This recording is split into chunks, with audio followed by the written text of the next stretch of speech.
عطا محمد نور: د طالبانو تر واک لاندې د کانونو استخراج غیر قانوني دی. سلام، وخت مو بخیر.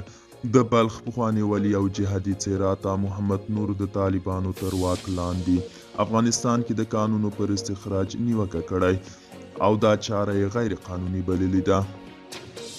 نور زیاتوي چې له حقوقي پلوه د طالبانو اوسنی حکومت د ولسو د رایه نه دی، بلکې په دې خاطر مشروعیت نه لري.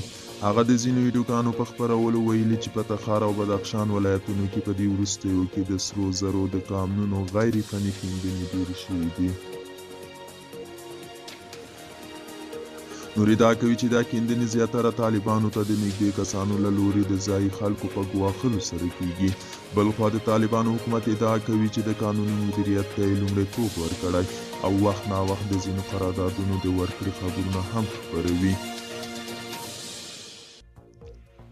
د چارو شنونکي وایي قانونه د ټول ملت شریکه سرمایه ده چې باید د مشروع حکومتونو له لوري په تخنیکي ډول مدیریت شي او هیڅ زورواکي ته د کیندنې او پکې د مداخلې اجازه ور نه کړل شي.